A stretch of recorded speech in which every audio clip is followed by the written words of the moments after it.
Fala pessoal, tudo bem? Sejam bem-vindos a mais uma aula aqui no meu curso voltada à resolução de questões para as procuradorias, os concursos destinados às procuradorias.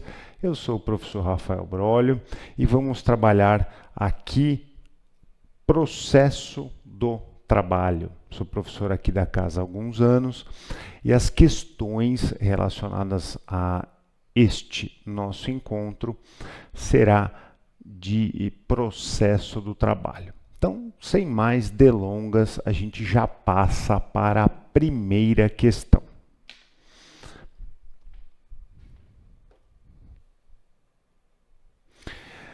É de 2024, da VUNESP,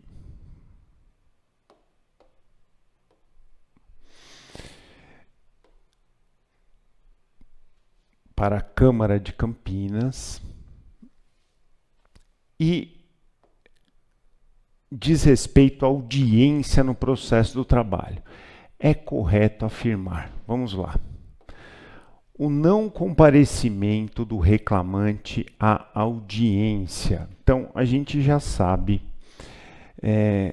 que é um assunto de grande recorrência, audiência nas provas de concurso de um modo geral. E a letra A fala assim: o não comparecimento do reclamante à audiência importa o arquivamento da reclamação. Ok. E o não comparecimento do reclamado importa revelia e confissão quanto à matéria de fato. A gente sabe que também está ok. Ainda que o litígio versar sobre direitos indisponíveis. É aí que vem o erro, tá? Esse ainda que torna a alternativa incorreta porque contra direitos indisponíveis não se aplica confissão e a gente encontra isso no CPC. Alternativa B. Terminada a instrução, o juiz renovará a proposta de conciliação e, não se realizando esta, poderão as partes aduzir razões finais. Isso está correto. Em prazo não excedente de 15 minutos para cada uma. É aí que vem o problema, tá? O prazo não é de 15 minutos. O prazo é de 10 minutos, conforme letra da lei. Qual lei, pessoal? Artigo 850 da CLT. Pois bem, alternativa C.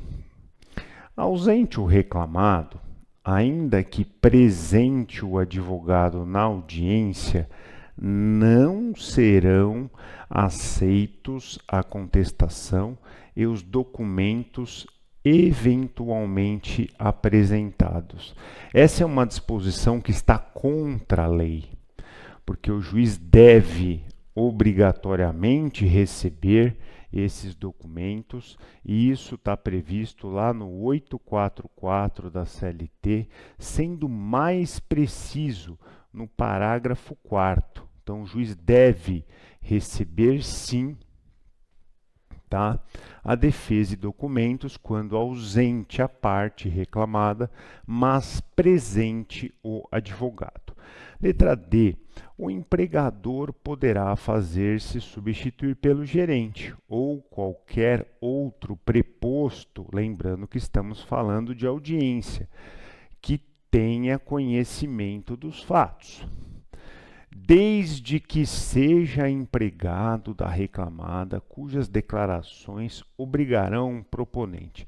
Não precisa ser empregado, essa disposição também está contra a legem. No caso, o artigo 843, parágrafo 3º da CLT, fala que o preposto não precisa ser empregado. E aí vamos para a letra E. A letra E fala: a revelia não produz efeito de confissão quanto à matéria de fato, quando a petição inicial não estiver acompanhada de instrumento que a lei considere indispensável à prova do ato. Então, me parece que essa letra E, ela está mais de acordo, embora não ipsis literis, com o que diz o parágrafo 4º do artigo 844, que a gente já comentou. O que eu fiz? Eu coloquei a fundamentação legal para enriquecer aí o estudo de vocês, dos senhores. Então, depois que a gente fizer a checagem da alternativa correta, a gente passa para a capitulação legal, para que isso contribua a armazenar a informação relacionada à matéria. Então, vamos fazer aí a conferência. A conferência nos leva, portanto, à letra E, tá? A letra E, como nós vimos anteriormente, ela está destacada aqui na caneta verde. E aí a gente passa aqui ao fundamento legal, tá? Fundamento legal, artigo 844. A questão, como visto, ela nos remete ao caput. A alternativa que está correta, ela é alusiva ao parágrafo 4º, que diz: a revelia não produz o efeito mencionado no caput deste artigo. O caput aqui está. C, alternativa, item 3, inciso 3 do parágrafo 4º. A petição inicial não estiver acompanhada de instrumento que a lei considere indispensável à prova do ato. Neste caso, a revelia não produzirá os seus efeitos. Portanto, a alternativa correta é a letra E. É muito importante a gente ficar conectado a este assunto de audiências, porque tende a aparecer com muita frequência na hora da prova. A próxima questão, a número 2, ela versa sobre processo e direito material. Muitas vezes, na hora da prova e no dia a dia mesmo, na prática, para quem já passou ali no concurso desejado, o direito material vai sempre conversar com o direito processual e vice-versa.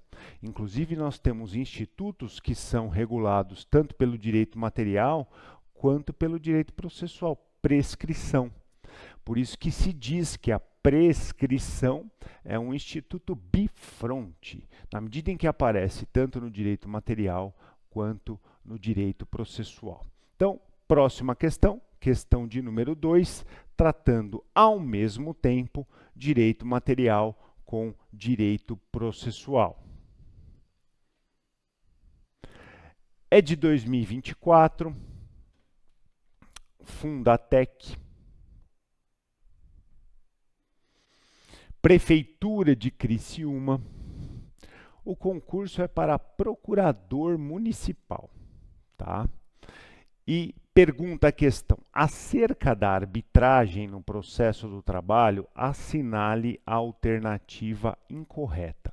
Por que eu comentei que é tanto direito material quanto direito processual? Porque quando a gente fala de direito material violado, a gente tem a possibilidade de judicializar a questão. Neste caso, não é propriamente judicializar a questão, é submeter à arbitragem. Lembrando que a arbitragem nos remete à jurisdição privada. É um privado, um árbitro, que dirá o direito. Afinal, um dos conceitos de jurisdição é dizer o direito.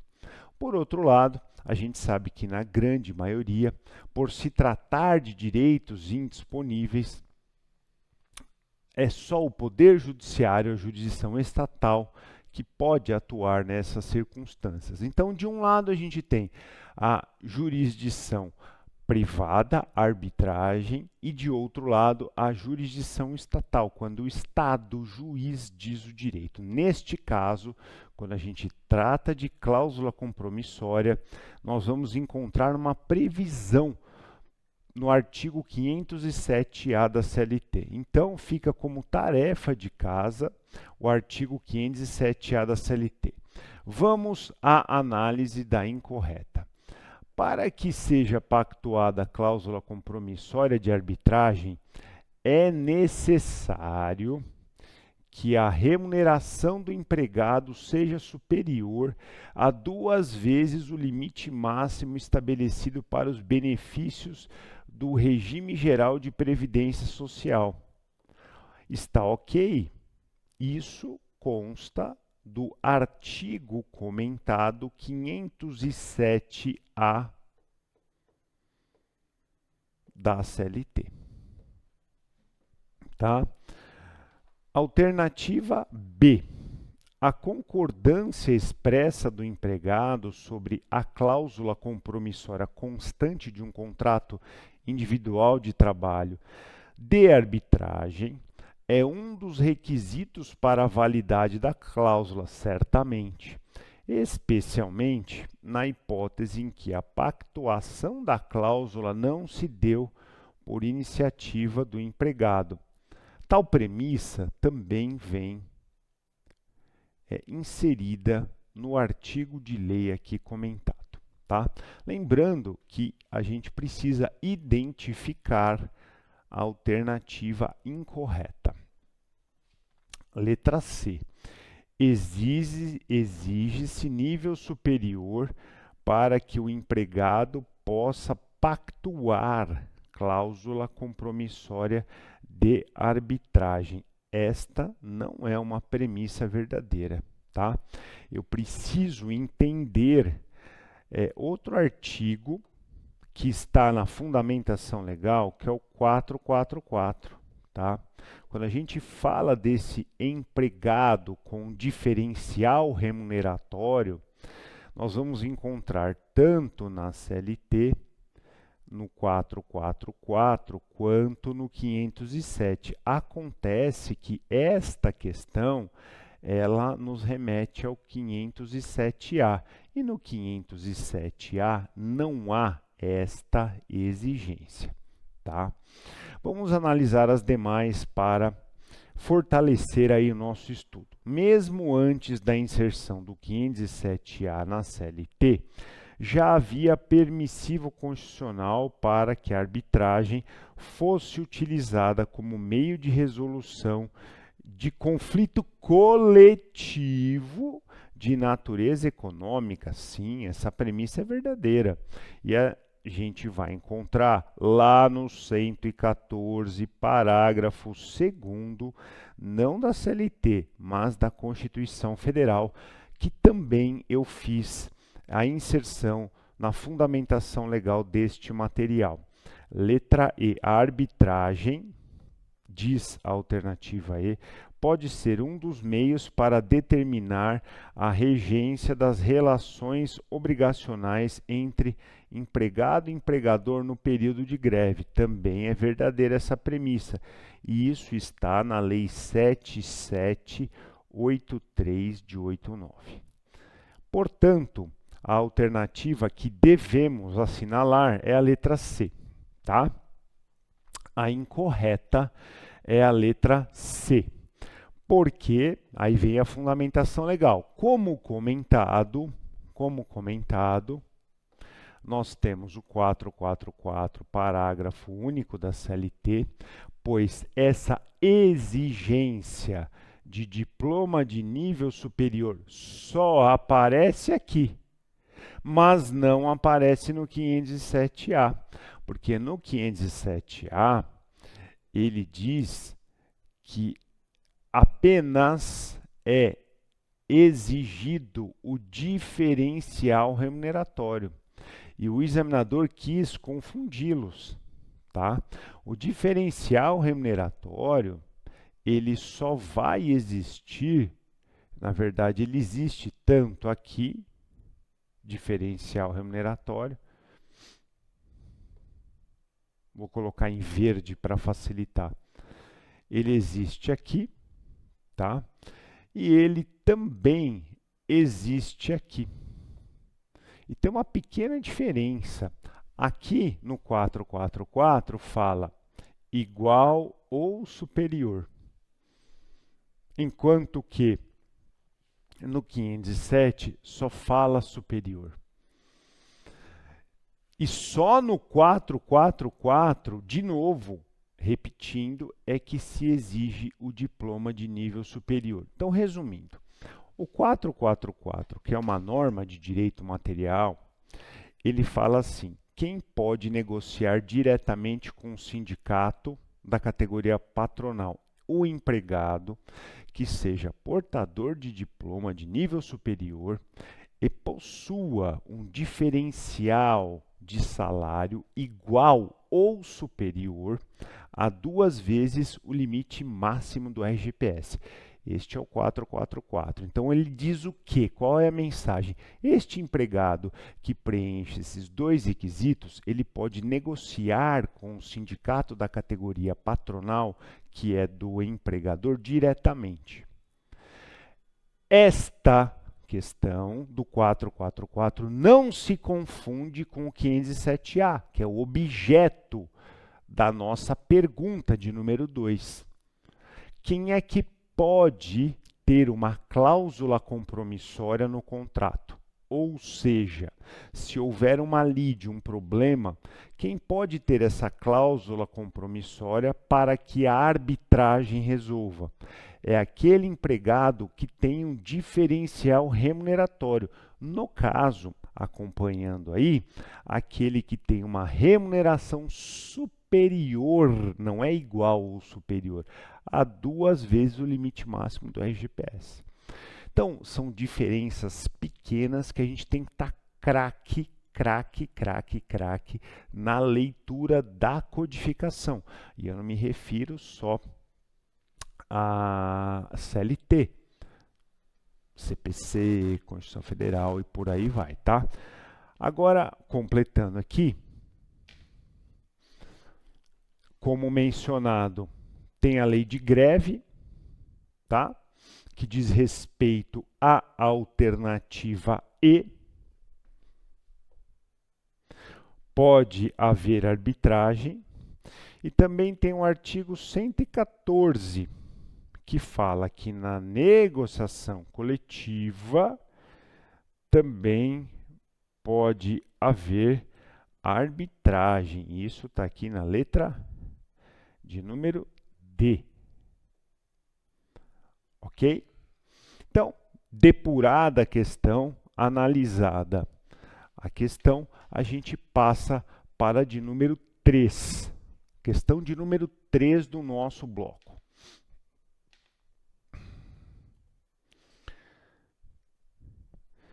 É uma questão da VUNESP que fala assim: em reclamação trabalhista cujo valor de causa correspondeu a R$10.000, então ela está a princípio inserida no rito sumaríssimo, porque o rito sumaríssimo tem uma limitação de 40 salários mínimos, uma fundação pública estadual pretende anulação da sentença trabalhista mediante alegação de cerceamento de defesa, pois teve indeferida a oitiva de sua terceira testemunha, que seria imprescindível à prova de suas alegações. Nesse caso, admitindo a veracidade da alegação de imprescindibilidade da prova, decida, resolva, tá? Bom, rito sumaríssimo. Cai muito na prova, pessoal? Sim, cai bastante. Eu preciso ficar atento a qual situação. Tem previsão na CLT, não tem previsão no CPC. O rito sumaríssimo eu vou encontrar a partir do 852A e seguintes. Então, artigo 852, item A, 852A e seguintes, eu vou me deparar com o rito sumaríssimo. E este próprio artigo, ele resolve essa questão. Eu vou explicar o porquê. Porque o rito sumaríssimo, ele tende a ser um rito mais simplificado, de modo que, em termos quantitativos, só há possibilidade de 2 testemunhas para cada parte, ao passo que no rito ordinário, 3 testemunhas para cada parte. Isso eu vou encontrar no artigo 821 da CLT, confrontando com o 852H da CLT. E lá eu vou também notar, lá no rito sumaríssimo, que pessoas pertencentes à administração pública direta, autárquica e fundacional não podem participar do rito sumaríssimo. É isso mesmo. A administração pública direta, autárquica e fundacional não podem participar do rito sumaríssimo. Dito tudo isso, a gente caminha aqui para o quadro para uma análise da questão. Ele quer saber a correta. A sentença, diz a letra A, não pode ser anulada, pois a demanda seguiu o rito sumaríssimo. Então, nós vimos que ela pode sim, porque fundação pública estadual não pode participar do rito sumaríssimo. Então, a sentença pode ser anulada. Letra B. Letra B. A sentença deve ser anulada, tendo em vista a flagrante violação do amplo direito de defesa, pois a fundação poderia ouvir até 6 testemunhas. Isso está incorreto. Tá? Há uma previsão legal para oitiva de até 6 testemunhas, mas apenas no inquérito para apuração de falta grave. Então, a informação da letra B está incorreta. A letra C fala assim, a sentença deve ser anulada, pois não se aplica o rito sumaríssimo à hipótese. Como conversado, não se aplica o rito sumaríssimo a esse caso concreto. Tomem muita atenção com o caso concreto, afinal, o examinador, quando ele lança a pergunta, ele coloca ali quais são os elementos que ele pretende a resposta. E como conversamos no início desta questão, a resposta está no artigo 852A da CLT. E o que diz o 852A da CLT, Rafael? Só para confirmar, então, esta alternativa C é a que assinalamos aqui, tá? É a que identificamos como correta. Deve ser anulada, pois não se aplica o rito sumaríssimo. Correto. E por que que não se aplica o rito sumaríssimo? 852A da CLT. Os dissídios individuais, portanto, não cabe rito sumaríssimo para dissídio coletivo, cujo valor não exceda 40 vezes o salário mínimo vigente na data do ajuizamento da reclamação, ficam submetidos ao procedimento sumaríssimo, letra da lei. Aí vem o pequeno grande detalhe: estão excluídas do procedimento sumaríssimo as demandas em que é parte a administração pública direta, autárquica e fundacional, sendo a fundacional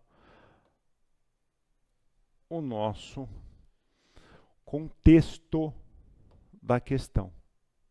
Tá? Portanto, neste caso, não tem como se aplicar o rito sumaríssimo. Última questão do nosso bloco. Última questão do nosso bloco é a de número 4, é de 2025 e trata de recurso. Vamos lá? E trata de recurso. E ela fala assim,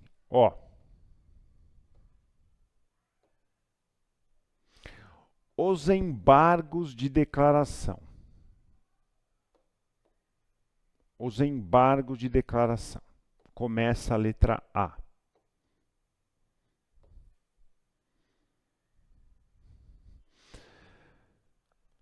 Lembrando que, voltada ao sistema recursal, nos termos da CLT, busque a alternativa correta.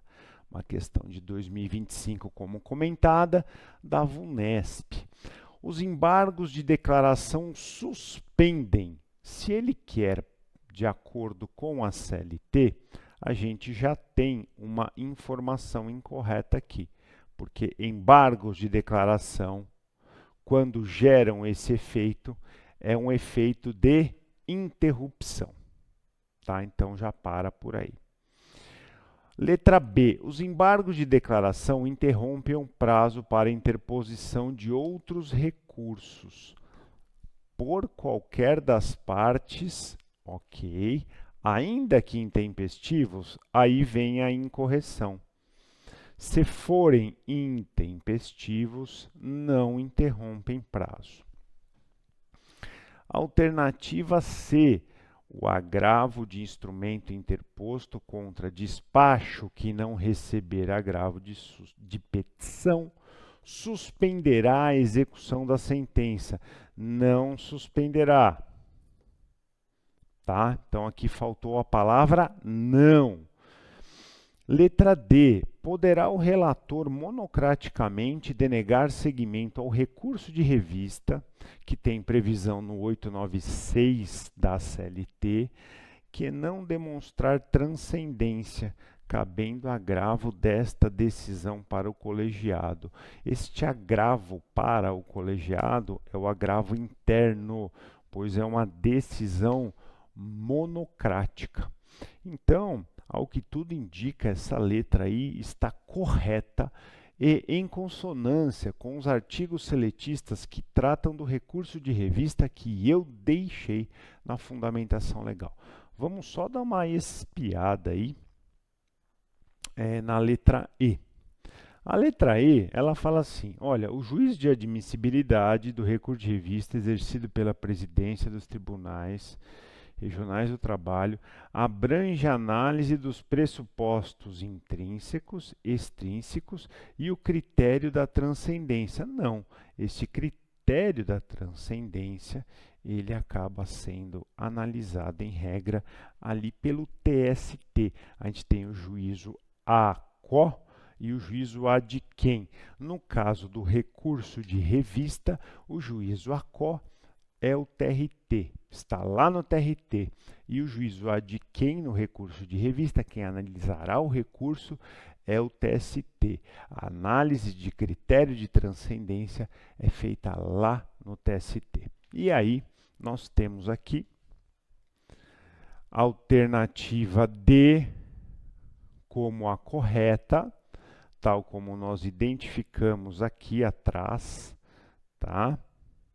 Então, foi a única que não marcamos nenhum ponto vermelho, que indica o erro. Letra D. E aí vamos à fundamentação aqui que nós temos. Fundamentação legal.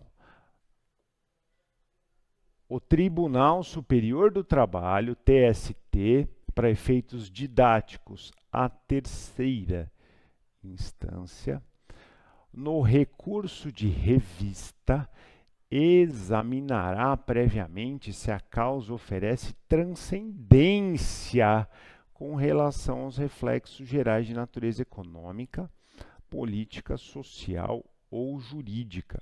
Eu costumo gravar, né, quais são os critérios de transcendência a partir dessa sigla, GEPS, tá? Transcendência é voltada à questão jurídica, é voltada à questão econômica, é voltada à questão política e social. Então, esses são os 4 aspectos da transcendência, cuja análise cabe ao TST. E, por fim, parágrafo 2º, poderá o relator monocraticamente denegar seguimento ao recurso de revista, que não demonstrar transcendência, cabendo agravo, neste caso interno, para o colegiado. Tá bem? Então, a gente fica aqui neste bloco com as 4 questões resolvidas envolvendo muita matéria. Até o próximo bloco.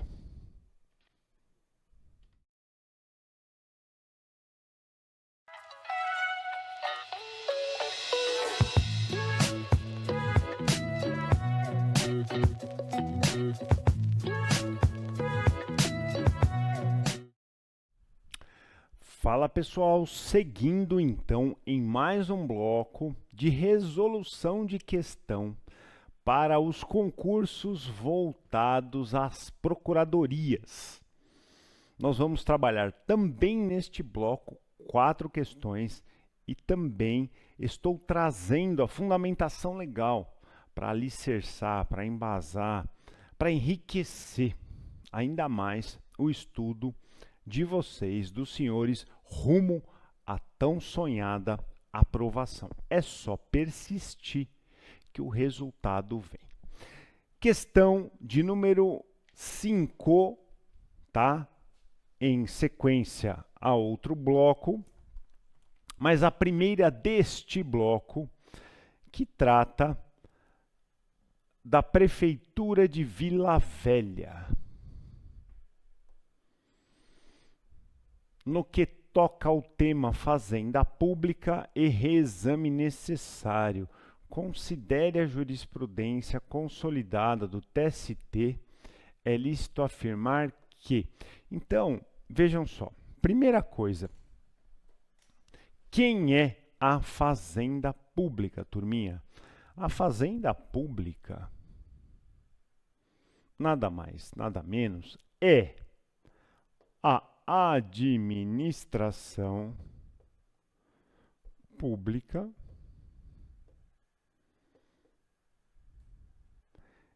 em juízo.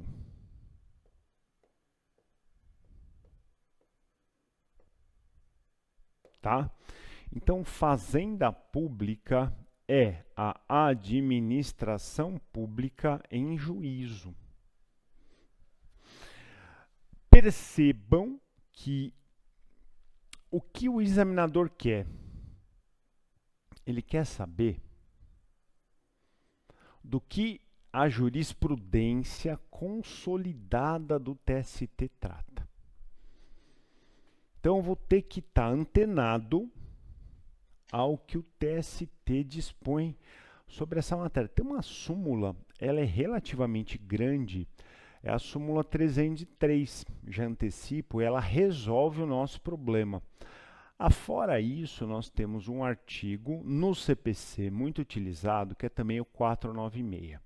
Eu fiz aí o recorte desses temas e a gente vai, depois de analisar as proposições, verificar.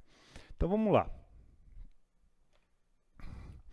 A primeira proposição fala assim. Letra A.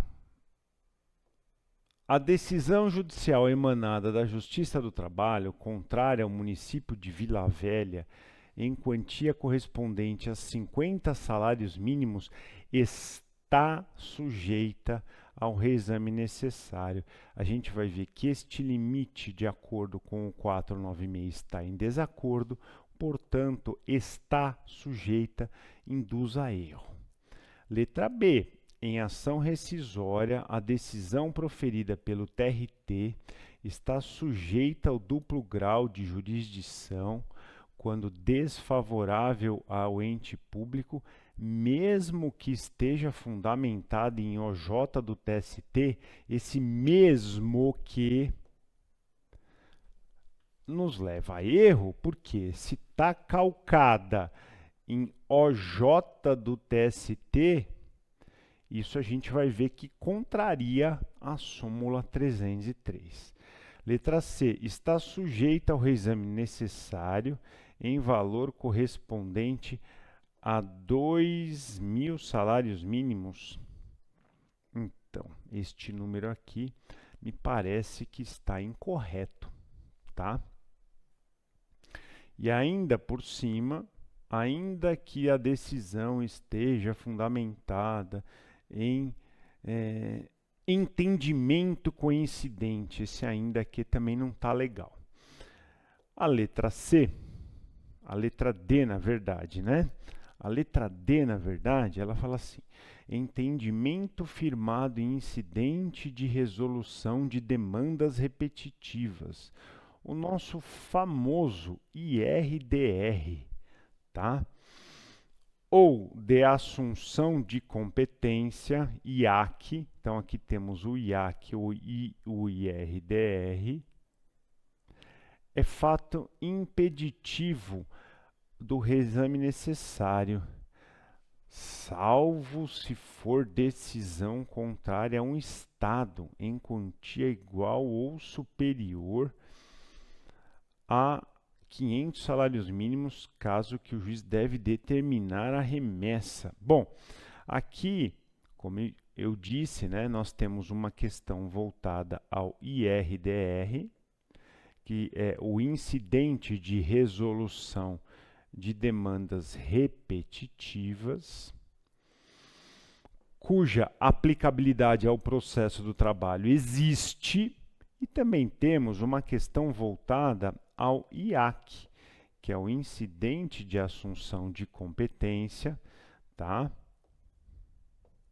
Que também tem aplicação ao processo do trabalho. E esse salvo, ele está estranho aqui, tá? E a gente vai ver o porquê daqui a pouco. Por fim, nós temos a alternativa, que é a única que nos resta e que não tem nenhuma marcação em vermelho por enquanto. Vamos ver se terá. Em mandado de segurança é uma petição inicial, Lei 12.016 de 2009, é um procedimento especial, somente cabe reexame necessário se na relação processual figurar pessoa jurídica de direito público como parte prejudicada pela concessão da ordem. Tal situação não ocorre no feito como impetrante terceiro interessado, pessoa de direito privado, ressalvado a hipótese de matéria administrativa. Olha, ao que tudo indica, essa alternativa E é a que nos apresenta a correção. Vamos confirmar? Então, aí confirmando, em destaque é a alternativa E. A gente trabalhou, né, as cores vermelha naqueles pontos que identificamos como erro, pontos como erro que a gente consegue ver com maior clareza agora a partir do fundamento legal, tá? O fundamento legal, em primeiro lugar, pelo 496 do CPC, que diz assim: tal como comentado, é um artigo que nos ajuda e está sujeita ao duplo grau de jurisdição, não produzindo efeito senão depois de confirmada pelo tribunal. Ok, o tal do reexame necessário. A sentença que, parágrafo 3º, não se aplica o disposto neste artigo quando a condenação ou proveito econômico obtido na causa for de valor certo e líquido inferior a, quando não há necessidade do reexame necessário. 1.000 salários mínimos e as respectivas autarquias e fundações de direito público, tá?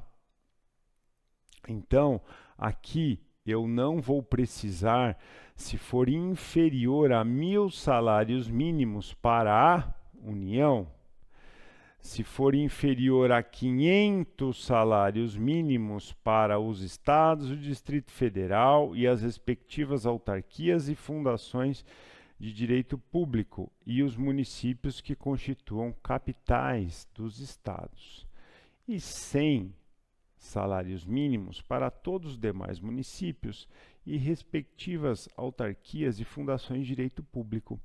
Então, o 496, ele nos leva à necessidade do duplo grau. Porém, o duplo grau, ele não se aplica a essas situações. Tá? Então, quando a gente volta na questão, a gente percebe que essas marcações que nós fizemos, elas acabam fazendo todo o sentido, tá? Elas acabam fazendo todo o sentido. Por qual motivo?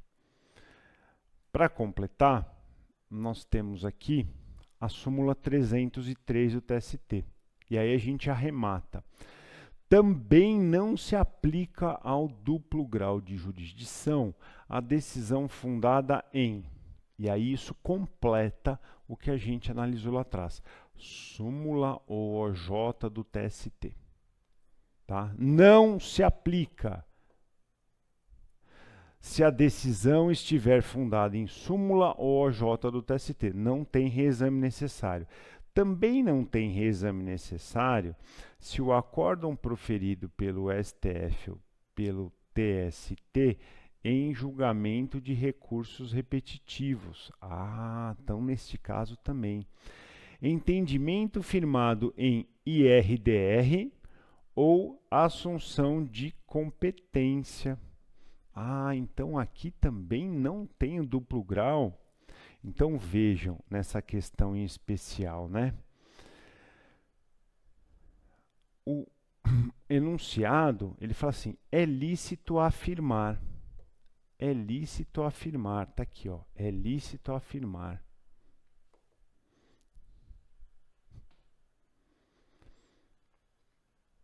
Que eu não, quando eu tenho um entendimento firmado em incidente de RDR ou assunção de incompetência, ela não tem reexame necessário, tá? Salvo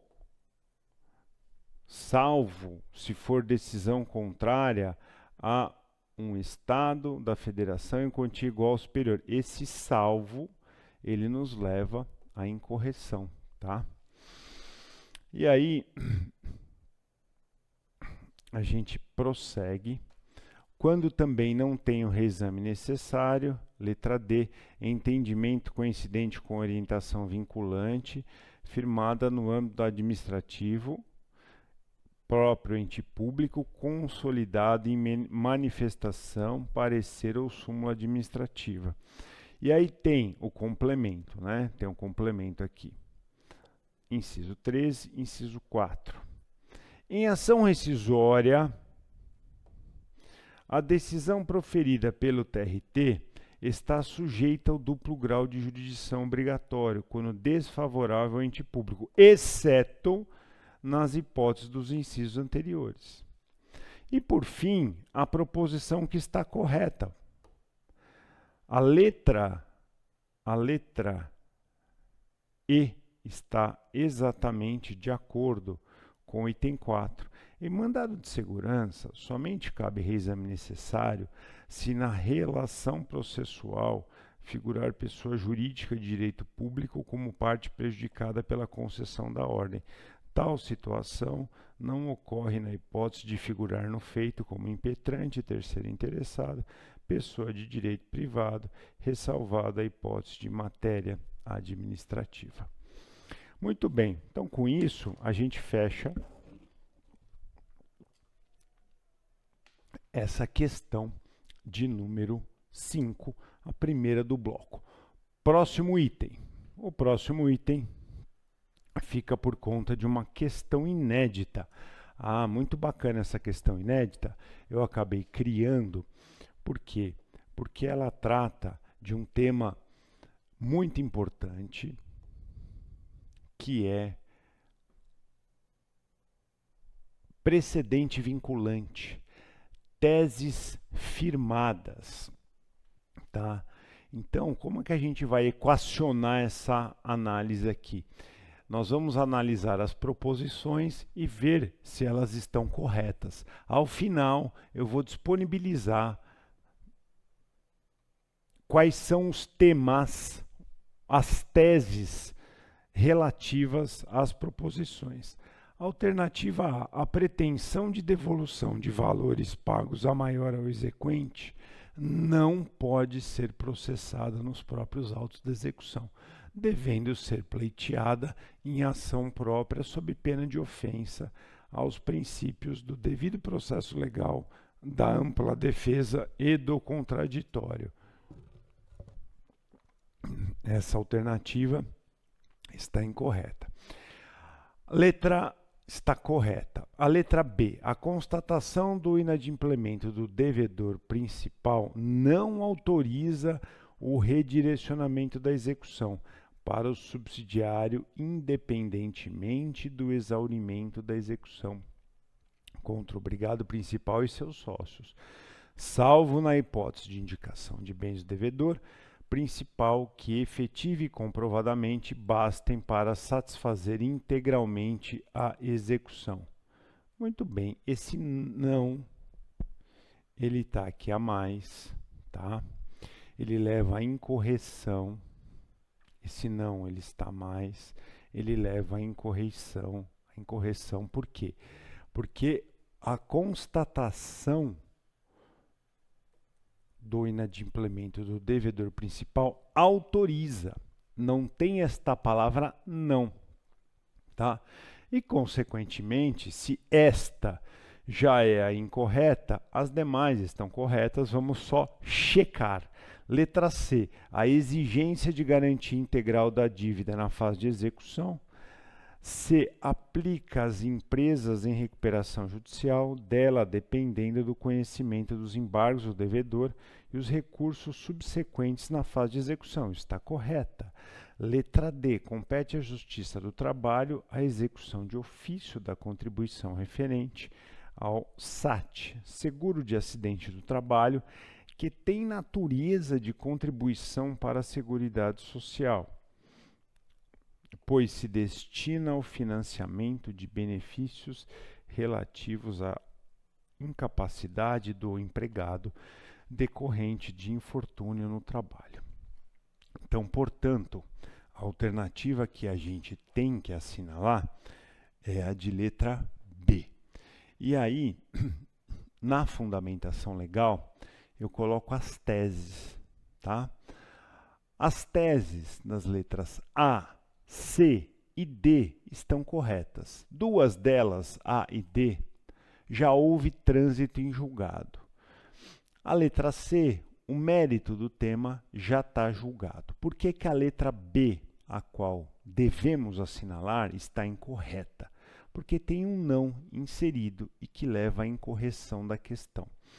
É muito importante que os senhores tenham conhecimento dessas teses vinculantes do TST, porque além de nos ajudar a compreender o material, por vezes elas podem estar previstas nos editais. São matérias muito recorrentes. E por que que isso chega ao TST? Dado ao volume de recursos dessa natureza. Então, se uma matéria pulsa bastante lá no TST, isso tem levado à criação desses precedentes vinculantes, portanto, os juízes e tribunais inferiores não podem decidir diferente, sob pena de reclamação. Portanto, bastante atenção aí a esta matéria. Muito bem. Terceira questão deste bloco. O ano é 2024 e diz assim: FCC, Prefeitura de Jaboatão dos Guararapes, procurador é o cargo ofertado. Sob a alegação de dispensa discriminatória, por ser portador do vírus HIV, Alberto ingressou em juízo pleiteando a nulidade da dispensa imotivada e a sua consequente reintegração. Reintegração pressupõe o mesmo contrato. Eu quero voltar para o mesmo contrato. Com pedido de tutela de urgência 294 do CPC e ainda o pagamento dos salários e outras verbas trabalhistas até a data da efetiva reintegração. Em decisão interlocutória, considerando a ausência dos requisitos legais, a tutela requerida foi negada e foi designada audiência. Ok, esse é o contexto. Em contestação, a empresa reclamada alegou que o empregado era portador de HIV antes do ingresso na empresa e negou a prática discriminatória. Diante das provas produzidas em audiência, o magistrado concedeu ex officio tutela de urgência, ou seja, independentemente de requerimento da parte, determinando a reintegração do trabalhador no prazo de 72 horas sob pena de multa diária R$ 300 em favor da parte prejudicada, trabalhador.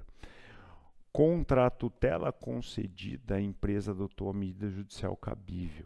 Uma semana após a audiência em sentença, a pretensão inicial foi totalmente acolhida, inclusive com a adequação da tutela de urgência concedida para a reintegração do trabalhador no prazo de 24 horas, com multa diária com valor majorado em R$ 200, totalizando R$ 500, se houver descumprimento. Diante do caso, a concessão de tutela de urgência, e aí vem as alternativas. Essa questão, ela vai passar necessariamente pela súmula 414 do TST. Essa súmula 414 do TST, pessoal, já caiu diversas vezes nas provas de concurso. Já caiu inúmeras vezes, tá? E ela acaba nos ajudando. Além disso, a gente precisa ficar atento também aos artigos do CPC que tratam dessa matéria tutela provisória. A gente vai encontrar a tutela provisória, que é o gênero das espécies tutela de urgência e tutela de evidência, lá no CPC, artigos 294 a 311. Vamos à análise das alternativas. A letra A fala assim: a tutela provisória depende de requerimento expresso da parte. Exatamente. Sendo cabível mandado de segurança contra a decisão interlocutória. E com a prolação da sentença, tem-se a perda de objeto do mandado de segurança impetrado. Já contra a tutela de urgência concedida em sentença, a parte interessada deverá requerer efeito suspensivo ao recurso ordinário em incidente próprio diretamente no tribunal. Essa alternativa, eu já vou até colocar a cor verde, porque ela está bem interessante. Ela está bem adequada, tá? E a gente já consegue identificar nas alternativas subsequentes, tá, alguns erros. Por exemplo, concessão ex officio dessa tutela antecipada, dessa tutela provisória, tá? E aí, outros erros. Contra a tutela de urgência concedida em sentença, cabe agravo de instrumento. Não.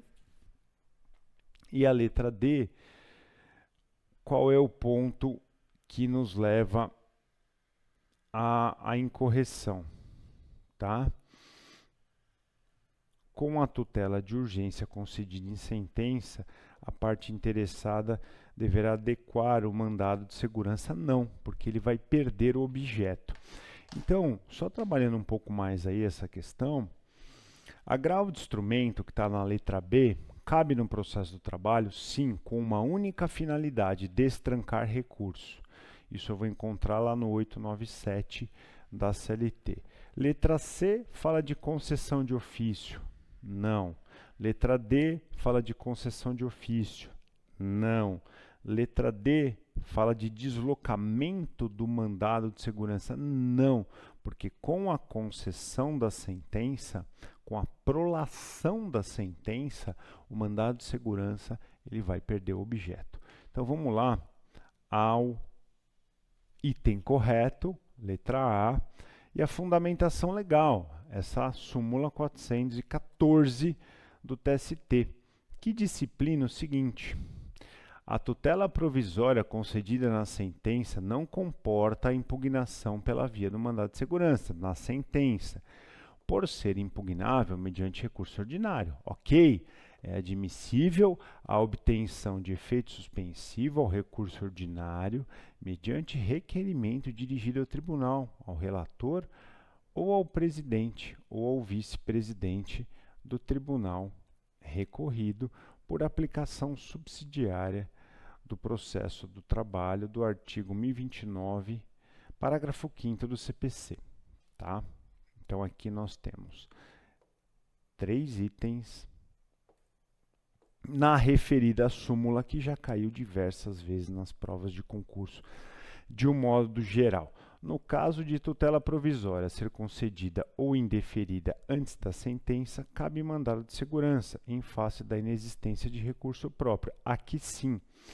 Então, se eu tenho uma concessão de tutela provisória antes da sentença, aí eu não tenho uma recorribilidade imediata das interlocutórias, conforme artigo 893 da CLT.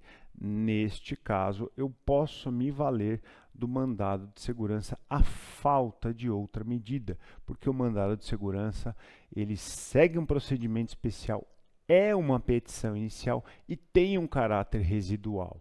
Artigo 5º da Lei 12.016 de 2009. Eu só uso o mandado de segurança quando não me aparecer outra alternativa.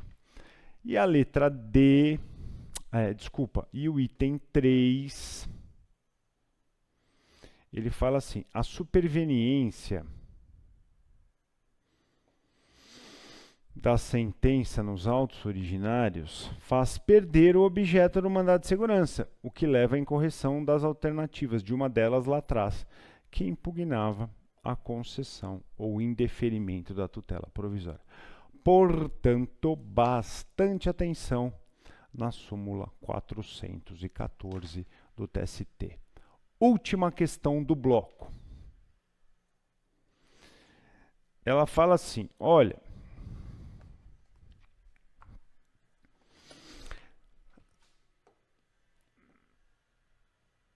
CESP, ano 2024, procurador PGR Rio Grande do Norte. Carolina, logo após ter sido dispensada sem justa causa, ajuizou ação trabalhista pleiteando pagamento de adicional de horas extras e terço de férias não pagos durante a relação de emprego. Na data da audiência, Carolina não compareceu e o processo foi arquivado, portanto extinto sem resolução do mérito, artigo 844 da CLT. Após um ano, Carolina ajuizou nova reclamação, reproduzindo os pedidos anteriores com inclusão de pleito de pagamento de adicional noturno. Ela adicionou o pagamento do adicional noturno, tá, em nova reclamação. Considerando essa situação hipotética, julgue os itens seguintes com base na legislação processual trabalhista e no entendimento jurisprudencial consolidado do STF e do TST. Aí nós vamos então às proposições. As proposições são as seguintes: o ajuizamento da primeira reclamação não acarretou a interrupção da prescrição em relação aos pedidos formulados, haja vista o arquivamento da reclamação. Está errada, pois contraria a súmula 268 do TST. Alternativa 2. item 2, na verdade, né? Proposição 2. O ajuizamento da primeira reclamação não acarretou a interrupção da prescrição em relação ao pedido de adicional noturno, uma vez que tal pedido não constava da primeira ação ajuizada. Neste caso, esta proposição está correta porque ela está em consonância com a súmula 268. A proposição 1 não está em consonância com a súmula 268. A proposição 2 está. Item 3. Caso não seja beneficiário da justiça gratuita, Carolina será condenada ao pagamento das custas processuais pelo arquivamento da reclamação trabalhista, exceto se comprovar no prazo de 30 dias que seu não comparecimento à audiência ocorreu por motivo legalmente justificável. Essa alternativa está ok, não fosse o prazo de 30 dias, porque o prazo é de 15 dias. Onde eu vou encontrar isso? No 844 da CLT. E, por fim, nós temos uma outra proposição, que é a de número 4. Caso seja beneficiária da JG, Carolina não será condenada ao pagamento das custas processuais pelo arquivamento da reclamação trabalhista, visto que tal exigência legal é inconstitucional por vulnerar o livre acesso. Então, veja só, esta proposição está errada, porque não está de acordo com o precedente vinculante número 246 do TST. Então, o tema de precedente vinculante é o 246 do TST. Portanto, apenas a alternativa 2, apenas o item 2 está correto. A gente faz a checagem e aí nós temos o nosso gabarito final. Espero que tenham aproveitado mais este encontro com a checagem destas questões no gabarito. Fiquem firmes nos estudos e até uma próxima oportunidade. Muito obrigado.